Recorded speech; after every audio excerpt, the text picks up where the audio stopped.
Hello everyone.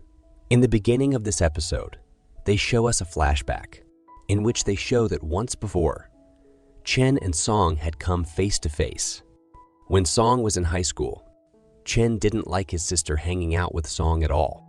He had come to take her back with him. But there was quite a fight between Song and Chen here. Zhu Qin was very worried. Then she decided to leave with her brother. Today, Song is standing in his small street remembering all this, while Chen was taking his sister back home again today. He says, "Today I'll take her to our parents' home." But Ixiao said, "What if mom and dad find out she came back drunk? It'll create another issue." Over there, Song sits sadly for a long time, contemplating. He keeps thinking about all the things Xu Quinn said to him while drunk today. While leaving in anger, Xu also told Song that she would never come to meet or see him again. Meanwhile, Chen starts reminiscing about the moments spent with his sister in childhood. She used to get scared at night, and before going to anyone else, she used to go to her brother first. He always protected her and comforted her. When she broke up with Song, he had written a message on her window, which Chen saw before Xu did and removed the message. That's why Zhu Qin never went to meet Song in the park. He just kept waiting. Well, the next morning arrives. Song makes a decision. He decides that he will go in search of Xu Qin and clear up all the misunderstandings between them. He wanted to give his and her love life another chance.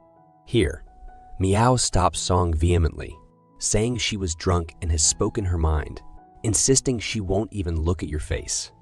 She warns him not to follow Xu, but Song was determined to make his own choices. Just then, an aunt and uncle appear. Uncle tells him, "All right, you've grown up. You're an adult. You can make your decisions. Remember, I've raised you. I don't wish ill for you. If you want to go after Xu Qin. But remember, this is the last time. Don't let anyone repeatedly humiliate you." Meanwhile, in the morning, Xu Qin wakes up to Song's phone call. She answers, and he expresses his desire to meet her. They both decide to meet outside Xu Qin's apartment. Xu Qin sneaks out quickly from her home to meet him. Upon arriving there, Song's first concern was whether she was still in a hangover. Then he even asks her about breakfast. He was a very sweet boy. Zhu Qin then requests him to come to her apartment and make breakfast for her. In reality, Xu Qin didn't know how to cook at all. She always ordered food from outside. There were only plain rice kept in Xu's house. Here, Song starts making rice for her. They both try to converse while Song cooks. Actually, both of them were very nervous. They couldn't figure out where to start after yesterday's incident. They spend 15 minutes just pacing around awkwardly. Afterward, our hero, Song, gathers the courage and says, "Yesterday, you said you wouldn't even look at me again. You were drunk then. You're not now. Tell me, do you still mean that?"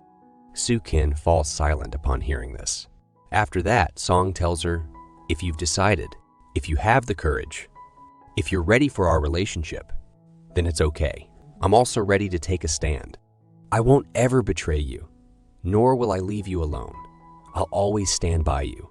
I know I'm not equal to you in my family background, money, or status.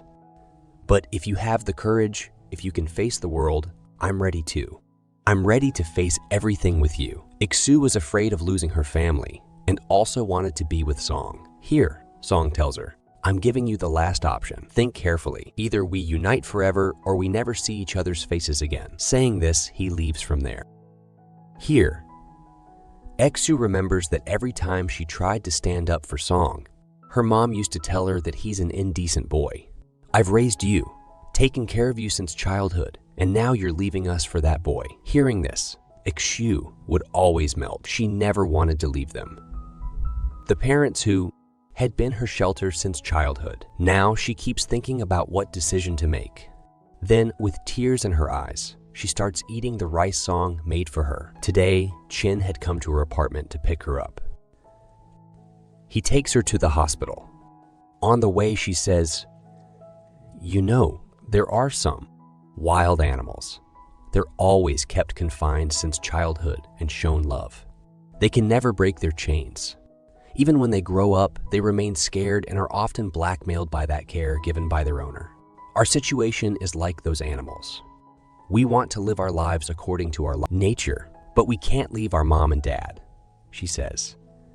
Everyone says Song isn't worthy of me, but maybe I'm not worthy of Song. And that's when they reach the hospital. At this point, Chen suggests to Iksu that they should leave all of this behind and go abroad, but Iksu couldn't accept that.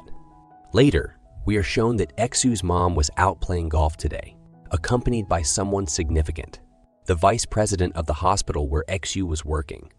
She often used her influence for her daughter, which made the hospital's chief doctor very angry. He thought of Iksu as someone who relied on recommendations rather than her own abilities. Iksu Quinn never wanted her mom to influence anything for her. Then, the rescue team is shown. Today, all the boys at the station were discussing the arrival of a new instructor to their station. Instead of Mr. Suo, it was rumored that he's from a very prominent family. They wondered why a rich boy would work in a fire rescue department. They thought he might just have a temporary thrill for missions and adventures. And soon, the excitement would fade and he would join his family business. Meanwhile, the new instructor had arrived at their rescue station, and he was none other than Jiang Yu. Song was surprised to see him, as were we, because he was the same boy from Iksu's blind date. His nature seemed quite sweet. At that very moment, there were interviews going on at Iksu's hospital to select researchers. But no one had been selected in the interviews so far. Zhu forcibly arrives there and shows everyone her CV, stating, "I haven't used any influence. Please give me a chance to prove my abilities." The chief doctor was furious, but the other doctors get ready to take her interview. Later, it turns out that Iksu actually passed the interview, leaving everyone surprised. They realized that Dr. Yu was as capable as Dr. Yang and didn't rely on her family, but on her own abilities. Dr. Yang often tried to befriend Iksu, but she had never been freer than anyone else in the hospital. However, over there, Jiang Yu sees Song's dog, and he quite likes the dog, but Dog doesn't like Jiang at all. And the most interesting thing here is that Song had named his dog Ming. After finishing work all day, Jiang starts to sleep in his room, which was next to Song's room. But as soon as he sees Jiang, he starts missing Su. He couldn't replace Su with anyone else. And then he goes out for an evening walk, where he always used to walk on the track with Su. These memories kept coming back to him. That's where this part ends. To see what happens next, stay connected.